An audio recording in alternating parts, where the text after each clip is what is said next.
اور اس امت سب سے بہتر امت ہونے کی پہلی وجہ یہ ہے کہ اخرجت للناس، اس امت کو پیدا کیا گیا ہے پوری انسانیت کے لیے. اس روئے زمین پر جتنے انسان آباد ہیں ان کی بھلائی کے لیے پیدا کی. اور یہ عظیم صفت یہ کا مطلب یہ ہے کہ ہر مسلمان وہ صرف اپنے مفاد کو نہیں دیکھتا بلکہ وہ پوری انسانیت کے مفاد کو دیکھتا، اور وہ پورے انسانوں کے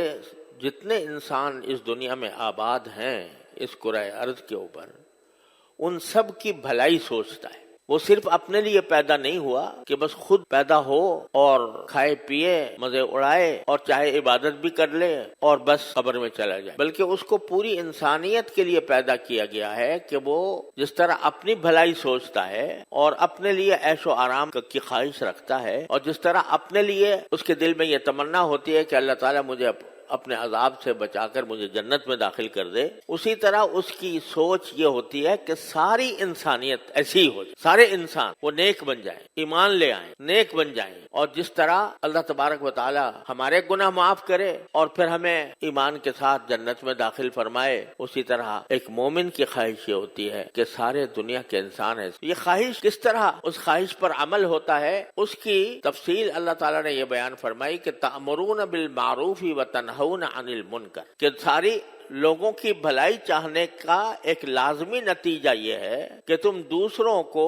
نیکی کا حکم دو اور برائی سے روکو. تمہیں صرف اپنے آپ کو جہنم سے نہیں بچانا، اپنے آپ کو تو بچانا ہی ہے، لیکن دوسروں کو بھی دوزخ سے بچانا یہ ایک مومن کا فرض. ایک مومن کا فرض ہے کہ وہ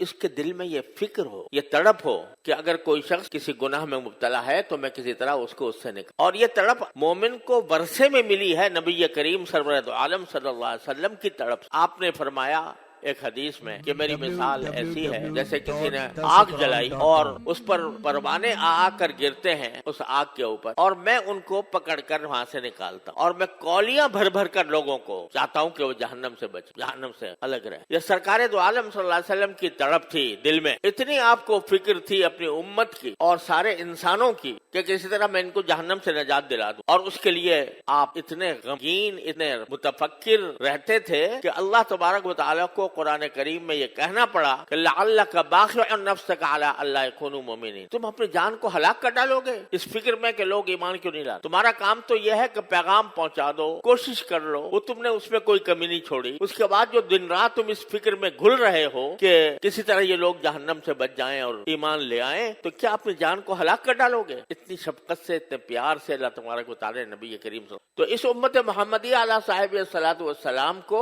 سرکار دو عالم صلی اللہ علیہ وسلم کی یہ فکر اور یہ سوچ عطا کرنے کے لیے اس امت کو خیر امت، سب سے اچھی امت قرار دیا کہ یہ سوچ اور یہ فکر یہ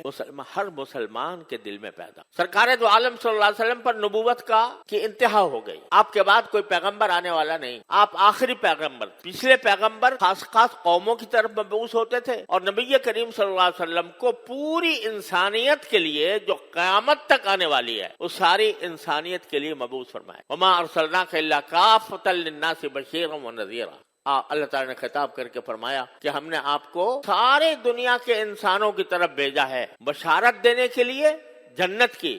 اور ڈرانے کے لیے جہنم سے. سارے انسانوں کے لیے بھیجا ہے. قیامت تک آنے والے سارے انسان بس امت محمدیہ علیہ صاحب السلام میں داخل ہے. تو اس لیے جس طرح آپ نے اب نبوت ختم ہو گئی تو سرکار دو عالم صلی اللہ علیہ وسلم کی امت کو اللہ تعالیٰ نے یہ فریضہ سونپا کہ تم اپنے لیے پیدا نہیں ہوئے ہو، صرف اپنے لیے پیدا نہیں ہوئے ہو، تمہیں دوسرے انسانوں کے لیے پیدا کیا گیا ہے، سارے انسانوں کے لیے پیدا کیا کہ وہی کام کرو جو تمہارے نبی کریم صلی اللہ علیہ وسلم نے انجام دیا تھا کہ دعوت، لوگوں کو دعوت دو، نیکی کی دعوت دو، برائی سے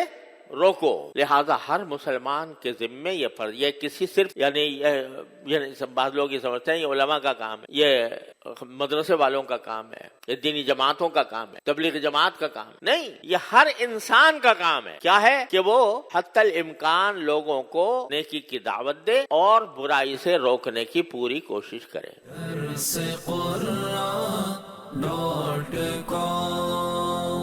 www.darsequran.com